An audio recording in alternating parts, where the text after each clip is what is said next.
మన తెలుగు పెద్దలు. రచన డాక్టర్ మల్లాది కృష్ణానంద్. చదివినవారు శ్రీ రొక్కం కామేశ్వరరావు. ఇవాళ శ్రీ మానవల్లి రామకృష్ణ కవి గారి గురించి తెలుసుకుందాం. శ్రీ మానవల్లి వారిని నాటి కాంగ్రెస్ అధ్యక్షులు పనప్పాకం అనంతాచార్యులు ఒక పండిత సభలో కవి బిరుదుతో సన్మానించారు. అప్పట్నుంచి రామకృష్ణ కవిగా ప్రఖ్యాతి చెందారాయన. శ్రీ మానవల్లి అనేక తాళపత్ర గ్రంథాలను సేకరించి వాటిని గ్రంథస్థం చేసి ఎందరో కవి పండితులకు మార్గదర్శకుడయ్యారాయన. శ్రీ మానవల్లి పండితుల్లో గొప్ప పండితుడు, సంగీత విద్వాంసుల్లో గొప్ప విద్వాంసుడు. శ్రీ మానవల్లికి సంస్కృతం, తెలుగు భాషలతో పాటు ఇంగ్లీష్, కన్నడం, తమిళ, మలయాళం, ప్రాకృత భాషల్లో ఆయా భాషా సాహిత్యంలో అపార జ్ఞానం, పాండిత్యం ఉంది. నిరాడంబరుడైన శ్రీ మానవల్లి ఆనాడు తాళపత్రాల సేకరణ, పరిశోధనలు జరుపుకుంటే నేడు ప్రాచీన ఆంధ్ర సాహిత్యం చాలా వరకు తెరమరుగున పడి ఉండేదని, అనేక కావ్యాలు, ప్రబంధాలు, ఉద్గ్రంథాలుగా ఆయన అందజేశాడని ఆయన సమకాలీనులు కొనియాడతారు. శ్రీ మానవల్లి 1866లో చెన్నైలో నోగంబాకంలో ఓ గొప్ప పండిత వంశంలో జన్మించారు. చెన్నైలోనే ఆయన విద్యాభ్యాసం పూర్తయింది. బిఏ డిగ్రీ చేశాక ఆయన సంస్కృతం, తెలుగులో ఎంఏ చేశారు. ఆ తర్వాత కొంతకాలం ఉపాధ్యాయునిగా పనిచేసి మహబూబ్ నగర్ జిల్లాలో గల వనవర్తి సంస్థానంలో విద్యాశాఖ అధికారిగా సుమారు దశాబ్ద కాలం పైగా పనిచేశారు. వనవర్తి సంస్థానంలో 1901 నుంచి వరుసగా 8 సంవత్సరాలున్నారాయన. ఆ రోజుల్లో ఆయనకు నెల జీతం 100 రూపాయలు ఇచ్చేవారు. అయితే 200 రూపాయల జీతం ఇస్తే తాను ఎప్పటికీ రాజావారి ఆస్థానంలోనే తన సేవలు కొనసాగిస్తానని శ్రీ మానవల్లి వనవర్తి రాజావారిని కోరారు. కానీ అందుకు వనవర్తి మహారాజు సుముఖంగా లేరని తెలిసి తీవ్ర మనస్తాపంతో అంత క్రితం వరకు తాను సేకరించిన అనేక తాళపత్రాలు, ఇతర గ్రంథాలు అన్నిటినీ అక్కడే వదిలి చెన్నపట్నం వెళ్ళిపోయారు. వనవర్తి గారితో వచ్చిన భేదప్రాయాల గురించి శ్రీ మానవల్లిని ఎన్నిసార్లు అడిగినా ఆయన పెదవి విప్పలేదు. అనంతరం వనవర్తి రాజావారు తిరిగి తమ సంస్థానానికి ఆహ్వానం పంపినా శ్రీ మానవల్లి సున్నితంగా దాన్ని తిరస్కరించారు. వనపర్తిలో పనిచేసిన 8 ఏళ్లలో విస్మృత కవుల గ్రంథమాలను ప్రారంభించి ఎన్నో తాళపత్ర గ్రంథాలు, శాసనాలను పరిశోధించారు. వాటిని సంస్కరించి ముద్రించారు. ఈ గ్రంథమాల ద్వారా వల్లభరాయుని క్రీడాభిరామము మొదటి గ్రంథంగా ముద్రించారు. అనంతరం నన్నెచోడని కుమార సంభవం 2 సంపుటాలుగా ప్రచురించారు.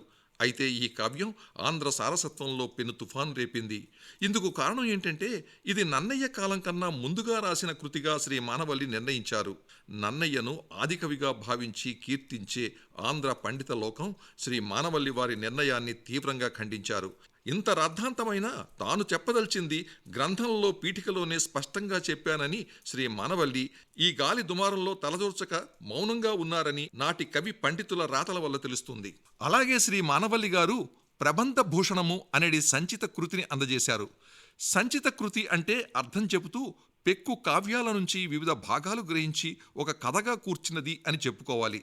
శ్రీ మానవల్లి తెలంగాణలో పలు ప్రాంతాలు పర్యటించి శాసన ప్రతిబింబాలు అనేకం సేకరించి lithic records of Hyderabad state పేరును ప్రకటించారు. వనవర్తి రాజస్థానం వదిలేశాక చెన్నపురిలో పచ్చియప్ప కళాశాలలో సంస్కృత అధ్యాపకులుగా 2-3 ఏళ్లు పనిచేశారు. ఆ తర్వాత మద్రాసు ప్రభుత్వ విద్యాశాఖలో పండితుని పోస్టులో ఎంపికై మరో పండితుడు శ్రీ ఎస్కే రామనాథ్ శాస్త్రితో కలిసి ఆంధ్ర, కర్ణాటక, తమిళ, కేరళ రాష్ట్రాల్లో అనేక కుగ్రామాల్లో పర్యటించి అనేక అమూల్యమైన అపూర్వ తాళపత్ర గ్రంథాలు సేకరించారు. తద్వారా తెలుగు వారికి అపూర్వమైన సాహిత్యాన్ని అందించిన ఘనత శ్రీ మానవల్లి సొంతం చేసుకున్నారు. సంస్కృతాంధ్ర సాహిత్యంలో ఉన్న అనేక అమూల్య రచనలను ఎంతో శ్రమకూర్చి అమూల్య సాహిత్య భండాగారాన్ని నేటి తరానికి ఆయన అందజేశారు. మద్రాసు ప్రభుత్వ విద్యాశాఖలో సుమారు 6-7 సంవత్సరాలు పండిత పదవిలో కొనసాగిన శ్రీ మానవల్లి కవి గారికి తమ సమకాలీన పండిత ప్రపంచంలో విశేష కీర్తి ప్రతిష్టలు లభించాయి. భరతుని నాట్యశాస్త్రం, భోజుని శృంగార ప్రకాశం ఇలా పలు సంస్కృత నాటకాలు, అలంకార శాస్త్ర గ్రంథాలు కేరళ రాష్ట్రంలో వీరికి లభించాయని శ్రీ మానవల్లి పేర్కొన్నారు. ఓ నంబూదిరి వారింట 700 తాళపత్ర గ్రంథాలు లభించాయి. వీరు సేకరించిన తాళపత్ర గ్రంథాలను మద్రాసులోని ప్రాచ్యలిఖిత పుస్తకాలయానికి పంపారు. ఈ తాళపత్రాల సేకరణలో ఎందరినో ఎన్నో విధాల ప్రాధేయపడి, భంగపడి పై అధికారులతో రభసపడాల్సి వచ్చేదని, మరెన్నో చెప్పనలవి కాని ఇక్కట్లు, సమస్యలు తాము అనుభవించామని తమ అనుభవాలుగా శ్రీ మానవల్లి అభివర్ణించారు. 6 ఏళ్ల తర్వాత మద్రాసు ప్రభుత్వం ఈ తాళపత్ర సేకరణ నిలిపివేశారు. దాంతో దక్షిణ భారతి అనే గ్రంథమాలను స్థాపించి పలు సంస్కృత తెలుగు గ్రంథాలు ప్రచురించారు. ఆ పిదప తిరిగి మద్రాస్ విశ్వవిద్యాలయంలో చేరి కొంతకాలం రాజమండ్రి కళాశాలలో పనిచేశారు. అనంతరం తిరుపతి దేవస్థానంలో విద్యాధికారిగా, మద్రాస్ విశ్వవిద్యాలయ చరిత్ర శాఖలో మెకంజీ రికార్డుల పరిశీలకునిగా పనిచేశారు. చివరగా తిరుపతి దేవస్థానం ఆధ్వర్యంలో వారి నిర్వహణలో ఉన్న ప్రాచ్య పరిశోధనాలయం సంస్కృత శాఖ రీడర్గా సుమారు 10 సంవత్సరాలు పనిచేశారు. తాళపత్ర సేకరణలో శ్రీ మానవల్లి వారి సేవలు నిరుపమానం, అనన్య సామాన్యం. ఆనాడు మానవల్లి కవిగారు తాళపత్ర సేకరణ చేపట్టకుంటే నేడు చెన్నైలో ప్రాచ్య లిఖిత పుస్తక గ్రంథాలయమే ఉండేది కాదు. మనకు అపూర్వ గ్రంథాలు కనపడేవి కావు. తన జీవితకాలమంతా పరిశోధన, సాహితీ రంగాలకు ఆయన అంకితమయ్యారు. జీవిత చరమాంకంలో ఆర్థికంగా చితికిపోయి తగిన డబ్బు లేక కడు దుస్థితిని ఆయన చవిచూశారు. రాష్ట్ర ప్రభుత్వం నెలకి 150 రూపాయల గౌరవ భృతి అందించింది. అదే ఆయనకు విశిష్ట గౌరవంగా స్వీకరించారని ఆయన మిత్రులు పేర్కొంటారు. తన పరిశోధనలతో ఎంతో అమూల్య సాహిత్య సంపదను అందించిన శ్రీ మానవల్లి రామకృష్ణ కవి 91 సంవత్సరాల నిండు వయస్సులో 1957 సెప్టెంబర్ 21న తుదిశ్వాస విడిచారు. తెలుగువారందరికీ ఈ కవిగారు ప్రాతస్మరణీయులు.